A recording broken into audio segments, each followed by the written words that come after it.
छत्तीसगढ़ के बालोद जिले के तुए गोंदी रिजर्व फॉरेस्ट में जामड़ीपाट पटेश्वर धाम आश्रम और वहां बन रहे भव्य कौशल्या धाम मंदिर को लेकर आदिवासी समाज का आक्रोश प्रशासन के लिए मुसीबत बन गया है।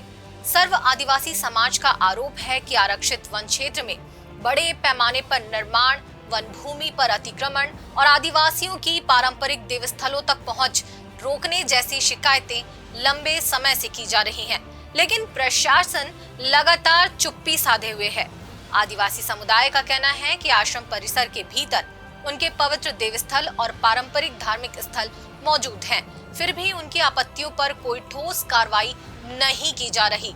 सबसे बड़ा सवाल यही है कि यदि सब कुछ वैध है तो प्रशासन आरोपों की जांच रिपोर्ट सार्वजनिक क्यों नहीं कर रहा, और यदि शिकायतें गलत हैं तो उन्हें स्पष्ट रूप से खारिज क्यों नहीं किया जा रहा। इस विवाद ने 1 जून को बड़ा रूप ले लिया, जब हजारों आदिवासियों ने बालोद कलेक्ट्रेट का घेराव कर दिया। प्रदर्शन इतना उग्र हुआ कि ट्रिपल लेयर बैरिकेडिंग टूट गई और प्रदर्शनकारी कलेक्ट्रेट परिसर तक पहुंच गए। आदिवासी समाज का आरोप था कि महीनों से शिकायतों के बावजूद न तो कलेक्टर उनसे मिलने पहुंचे और न ही उनकी मांगों पर कोई कार्रवाई हुई। इसके बाद मामला और गर्मा गया। 11 जून को जब सर्व आदिवासी समाज के प्रमुख नेता स्थल निरीक्षण के लिए जा रहे थे, तब उन्हें घटना स्थल से लगभग 12 किलोमीटर पहले ही पुलिस ने रोक दिया। आदिवासी नेताओं में छत्तीसगढ़ मुक्ति मोर्चा के नेता और पूर्व विधायक जनक लाल ठाकुर समेत विनोद नागवंशी, तुकाराम कुर्राम, UR गंगराले और प्रेमलाल कुंजाम शामिल हुए। सवाल उठ रहा है कि आखिर उन नेताओं को मौके तक जाने से क्यों रोका गया। यदि निर्माण और भूमि संबंधी सभी कार्य नियमों के अनुरूप है, तो निरीक्षण से प्रशासन और पुलिस को डर किस बात का था। सबसे पहले तो मेरा सबको सेवा जोहार।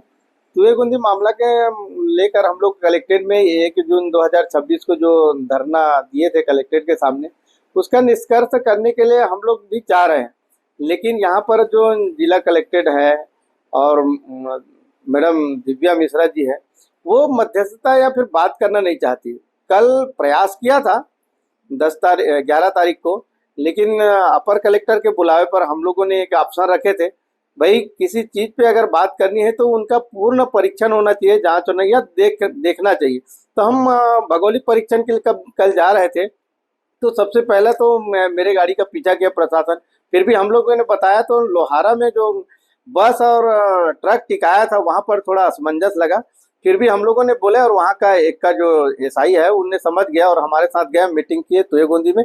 फिर जाने के बाद जब हम तुए गोंदी में भौगोलिक परीक्षण के लिए जब जा रहे थे, तो वहाँ पर मोनिका ठाकुर जो एडिशनल SP है, उनका व्यवहार जो है बहुत दुर्व्यवहार की समाज के साथ, और साथ में इंटरनल जो भी मैसेज गया था, हो सकता है उनका परिपालन की होगी, लेकिन कल समाज के साथ बहुत दुर्भावनापूर्वक बात कर रही थी। फिर भी हम लोगों ने बोल दिया, अगर हमारे साथ अगर हमको देखने नहीं दोगे तो हम किस आधार पर कलेक्टर से बात करेंगे। आप लोग जानिए प्रशासन के आदमी, जब तक आप हमको भौगोलिक परीक्षण नहीं करवाएंगे, देखने नहीं देंगे, तब तक हम किसी भी अधिकारी के साथ बात नहीं करेंगे। और हमारा तो 1 तारीख का अल्टीमेटम जो आया हुआ है, हम 20 तारीख को जमहा डोकरा राउड संरक्षण यात्रा करेंगे और उसी का हम लोग परीक्षण भी करेंगे और देख भी लिए है जगह। हमारा पेन का जगह हम लोग देख लिए हैं, लेकिन कल हमको एडिशनल SP और राजरस SP ने ये बोल रहा था कि हम वीडियो अवेलेबल करा देंगे। तो मैं वही पूछा, आप वीडियो तो अवेलेबल करा दोगे, लेकिन हमारा कहने का जगह कहाँ है? तो इन लोग जवाब नहीं दिए और पीछे मुड़ गए। तो ऐसा है, इन लोग कौन सा जगह का फोटो लेते हैं ये समझ नहीं आता। मैं लेंस के जो मीडिएटर है उनको धन्यवाद दूंगा, उनने सेवाओं को, वहाँ की करतूतों को और वहाँ पर जो चल रहा है शासन प्रशासन की दोनों के क्रियाकलाप करतूतों को उजागर किया। इसके लिए मैं बहुत बहुत हार्दिक अभिनंदन करता हूँ और हमारा समाज उससे बहुत खुश हो गया है। विवाद के बीच मुख्यमंत्री विष्णुदेव साय का प्रस्तावित बालोद दौरा भी अचानक चर्चा का विषय बन गया। 8 जून को छत्तीसगढ़ सरकार द्वारा सुशासन तिहार के तहत दौरा प्रस्तावित था, जिसे लेकर स्थानीय स्तर पर प्रशासन ने व्यापक तैयारियां की थी। सुरक्षा बल तैनात किए जा चुके थे, अधिकारियों की आवाजाही शुरू हो चुकी थी और ग्रामीण कार्यक्रमों की रूपरेखा भी तैयार थी। लेकिन अंतिम समय में मुख्यमंत्री बालोद नहीं पहुंचे और रायपुर स्थित अपने निवास से ही समीक्षा बैठक कर ली। आदिवासी संगठनों का दावा है कि बढ़ते विरोध और आंदोलन की आशंका के कारण दौरा टाला गया। ऐसे में यह सवाल और मजबूत हो जाता है कि क्या सरकार इस मुद्दे पर सीधे जनता का सामना करने से बच रही है। इस बीच प्रशासन ने 12 जून से बालोद कलेक्ट्रेट परिसर और उसके 500 मीटर दायरे में भारतीय नागरिक सुरक्षा संहिता की धारा 163 लागू कर दी है। धारा 163 के तहत लोगों के एकत्र होने, जुलूस, धरना प्रदर्शन, हथियार लेकर घूमने और किसी भी प्रकार की गतिविधि पर सख्त प्रतिबंध लगाया जा सकता है। इसके तहत कलेक्ट्रेट के 500 मीटर दायरे में 4 से अधिक व्यक्ति एक साथ जमा नहीं हो सकेंगे। बिना लिखित अनुमति के कोई भी रैली, जुलूस, धरना, सभा या हड़ताल बिल्कुल प्रतिबंधित होगा। ड्यूटी पर तैनात पुलिसकर्मियों को छोड़कर कोई भी व्यक्ति हथियार, विस्फोटक या धारदार हथियार लेकर नहीं घूम सकेगा। पुतला दहन, टायर जलाना, सरकारी या निजी संपत्ति को तोड़ फोड़ना और दहशत फैलाना पूरी तरह वर्जित होगा। प्रशासन इसे कानून व्यवस्था बनाए रखने का कदम बता रहा है, लेकिन आदिवासी संगठनों का कहना है और उनका सवाल है कि आखिर ऐसी स्थिति पैदा ही क्यों हुई। यदि समय रहते शिकायतों की निष्पक्ष जांच होती, वन, भूमि और निर्माण संबंधी आरोपों पर स्पष्ट कार्रवाई होती और आंदोलनकारियों से संवाद स्थापित किया जाता, तो क्या धारा 163 लगाने की नौबत आती।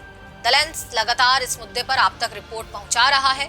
आदिवासी अधिकारों और प्रशासन की चुप्पी से लेकर आक्रोशित आदिवासियों की रिपोर्ट आप द लेंस के यूट्यूब और अन्य सोशल मीडिया प्लेटफॉर्म में देख सकते हैं। अब 20 जून को घोषित संरक्षण यात्रा से पहले पूरे क्षेत्र में तनाव बढ़ गया है। एक तरफ आदिवासी समाज अपनी आस्था, जंगल और पारंपरिक अधिकारों की रक्षा की लड़ाई बता रहा है, तो दूसरी ओर प्रशासन प्रतिबंधात्मक आदेशों के जरिए स्थिति को नियंत्रित करने की कोशिश कर रहा है। लेकिन सबसे बड़ा प्रश्न अब भी बाकी है, आखिर आरक्षित वन क्षेत्र में निर्माण, अतिक्रमण और आदिवासी धार्मिक स्थलों से जुड़े आरोपों पर प्रशासन स्पष्ट और सार्वजनिक जवाब देने से क्यों बच रहा है।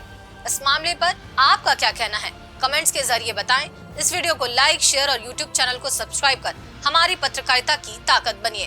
द लेंस सच साफ साफ कहता रहेगा, दिखाता रहेगा। मिलते किसी और रिपोर्ट में नए विषय के साथ। धन्यवाद।